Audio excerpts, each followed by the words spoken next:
Hey guys, welcome and welcome back to the channel. आज तो bank of Baroda के office assistant की exam और मेरी एग्ज़ाम थी फर्स्ट शिफ्ट में। मैं बस अभी एग्ज़ाम दे के आई हूँ, अभी फ्रेश भी नहीं हुआ।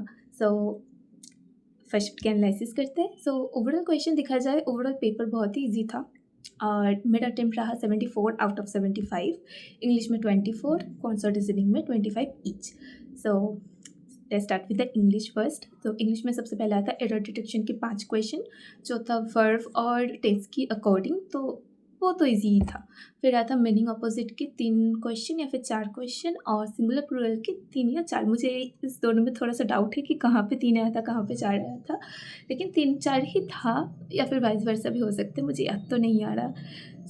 मीनिंग अपोजिट ठीक ठाक ही था, 1-2 छोड़ के, उनमें से बस एक मेरा छूट गया, अदरवाइज़ ठीक ठाक ही था। और सिंगुलर प्लूरल तो बहुत ही ईजी था, अगर आपको बेसिक नॉलेज है तो बहुत ही ईजी था सिंगुलर प्लूरल।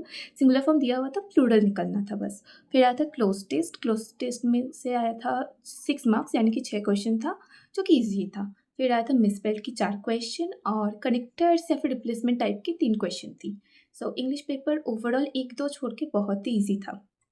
फिर आते हैं क्वांट्स। क्वांट्स में ऑलमोस्ट 14 का था सिंप्लीफिकेशन, जो कि बहुत ही ईजी था, सिर्फ plus minus division multiplication based ही था, जो कि 2 डिजिट और फिर सिंगल डिजिट में था, जो कि बहुत ईजी था कंपेयर टू अदर एग्जाम्स। और बाकी का था, बाकी 10 मार्क्स का था, 10 नहीं सॉरी, बाकी 11 मार्क्स का था अरिथमेटिक बेस्ड। तो अरिथमेटिक मतलब नॉर्मल अरिथमेटिक जैसा होता है वैसा ही, बस 2 क्वेश्चन, मतलब 2 क्वेश्चन टीआई टाइप्स का था, यानी कि एक ही इन्फॉर्मेशन से 2 क्वेश्चन था, जो कि बहुत ईजी था, सिर्फ बहुत मतलब बहुत ईजी था, माइंड कैलकुलेशन करके भी आंसर निकल सकते हैं। एंड फिर आता है रीजनिंग की बारी। रीजनिंग में एक तो था सर्कल पजल, और सर्कल पजल सिटिंग अरेंजमेंट की, जो था इनसाइड फेस 6 पीपल का, ईजी ही था वो।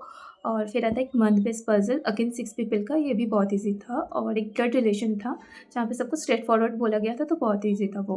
फिर इनइक्वालिटीज़ की 3 क्वेश्चन थी। अल्फा न्यूमेरिक सीरीज़ आया था एक, जहाँ से शायद 6 क्वेश्चन, 6 या फिर 5 क्वेश्चन आया था। और एक वर्ड बेस्ड क्वेश्चन था, यानी कि वो वोवेल कॉन्सोनेंट के बेस्ड जो क्वेश्चन आता है वो। एक नंबर बेस्ड क्वेश्चन आया था, असेंडिंग ऑर्डर डिसेंडिंग ऑर्डर पर अरेंज किया जाता है, वो वाला क्वेश्चन। और एक पेयर फॉर्मेशन था, और इनइक्वालिटीज़ की 3 क्वेश्चन थी। ओवरऑल रीजनिंग की बस यही था। एंड क्वेश्चन देखा जाए तो बहुत ही ईजी था, मेरा तो 10 मिनट्स में ख़त्म भी हो गया था, मैंने दोबारा सॉल्व कर लिया। That's it. लेट्स सी क्या होता है इसके बाद। सो अगर आपको ये वीडियो इन्फॉर्मेटिव लगा तो give a thumbs up, to subscribe us, follow for the more videos. Bye bye.